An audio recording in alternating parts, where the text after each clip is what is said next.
We have a new release finally. Today's review will be on the newly animated Scooby-Doo movie titled Scoob. Growing up, I always loved Scooby-Doo, whether it was TV shows or the movies. But here will be my review of the new movie Scoob.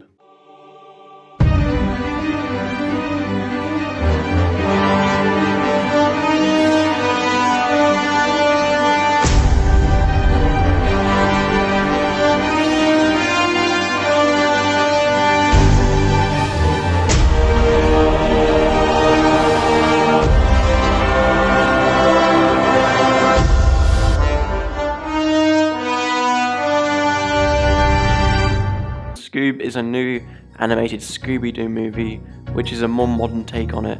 Focuses on Mystery Inc.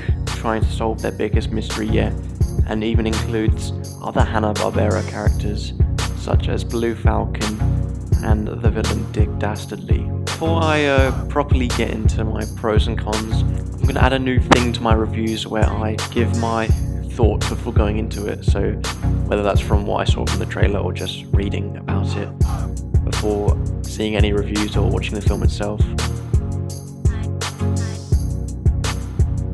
So going into this, as I said, I am a big Scooby-Doo fan. I have been since I was really young, but I was worried about how this movie would turn out. Expected to be a more modern take as it is, but I feel like a lot of the pop culture references and humour would be a bit out of place for a Scooby-Doo movie. But actually, once I saw the trailer, I saw that it showed their origin. I was actually kind of excited for this, but now that I've seen this, the trailer does kind of lead on that it would be an origin story from what it shows, also including the bit in the cinema where Shaggy and Scooby say that every hero needs an origin story. I think it's a bit misleading when it does that, but give my thoughts on it anyway. As I've said, there will be a modern take on it, but I was very pleased to see that they kept the same humour and comedy style from the original cartoons and original movies to some extent. Most noticeably when they're running away from something, it just focuses on from the side angle as they're running and their legs kind of going around and round. Or also when they jump through a wall, it has their outline of their character looking scared or something. Or it's another one where they disguise themselves and pretend to they serve the villain food, and I think that was quite funny. Also with those nostalgic old style comedy scenes, they didn't feel too forced, they felt necessary. One of the things I was most impressed with in this movie was actually the voice cast. Obviously there's Frank Welker, who's going to give a good performance as Scooby. I was also very impressed with Will Forte as Shaggy. We've been used to hearing the same kind of voices doing Shaggy, but this was a much cleaner sounding voice, but it actually worked really well, and I immediately bought it as Shaggy. Also, the addition of Mark Wahlberg I found very entertaining as Blue Falcon, and even Jason Isaacs as Dick Dastardly I think did a solid job. And as I've said about Blue Falcon, Dick Dastardly, it was a crossover with other Hanna-Barbera properties, which if you've seen them when you're younger or are a big fan of them, that could bring a smile to your face. Me as someone, I personally didn't really watch shows which included the Blue Falcon and Dynamite, but there's another, I'm not going to say it because it was quite a surprise, but later on in the movie when you see another property appear, it didn't feel right being in there, but it was nice to see it. Now onto the cons.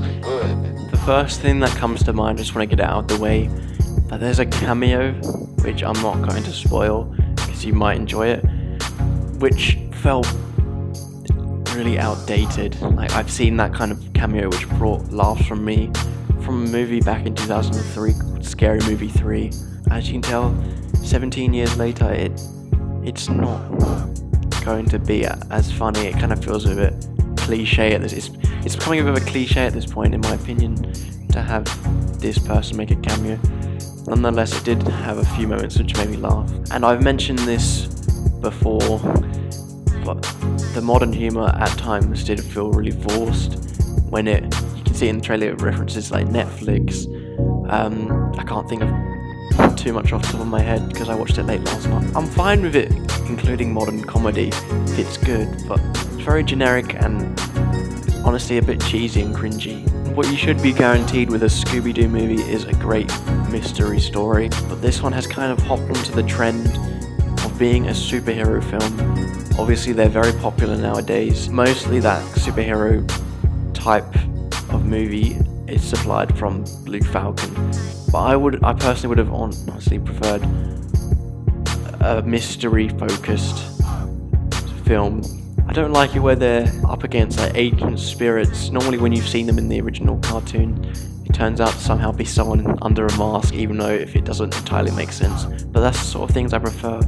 A one-off, I like that Zombie Island movie from, I think it was the early 2000s, but this kind of movie, it didn't feel like a Scooby-Doo movie at all, not gonna lie. It just felt like a generic cartooned superhero movie, which had the Scooby-Doo characters in it. And as I finished off that last bit by saying the Scooby-Doo characters, this film doesn't really have me believe that Velma, Fred and Daphne are good friends with Shaggy and Scooby, because you only really see them, or you see their origin at the beginning, but you see them in the restaurant, something happens, and they're not together for the rest of the film until the very end. I could see Fred, Velma and Daphne as friends, and obviously they portrayed Scooby and Shaggy's relationship really well, but those three with Shaggy and Scooby, it didn't seem, I didn't believe them to be good friends. Even, like, take away the history they've had together in other films, but I couldn't buy it. Although unique in its own way, where it has the crossover of the Hanna-Barbera characters, this is not a very memorable Scooby-Doo movie for in the future. To be fair to it, it does still contain the nostalgic Scooby-Doo humour and comedy style, but overall it just strays too far from any other Scooby-Doo movie that I can't buy it as one, as it isn't really mystery focused as much as I'd like it to be. However, it does have some good energy which can make it entertaining, especially for younger kids. And all the Hanna-Barbera references, if you're a big fan, it is a good callback to older fans who have been watching this stuff when they were kids. So overall, I personally enjoyed it. Not something I would watch loads and loads, but just for like a change of scenery, something to watch. And as a Scooby-Doo fan, I enjoyed it. I'd give it enough a 6 out of 10. And like I said, if you were a fan of the Hanna-Barbera characters, I would recommend watching. Maybe as a Scooby-Doo movie, it's not really the best for watching, unless you're really determined to watch it. But also, if you have kids, they would enjoy it, and it would be fun enough to sit down and watch it with them. Thank you for watching. If you enjoyed this video, I'd really appreciate if you liked, and if you haven't already, subscribe. And please let me know in the comments what you thought of 2020's Scoob.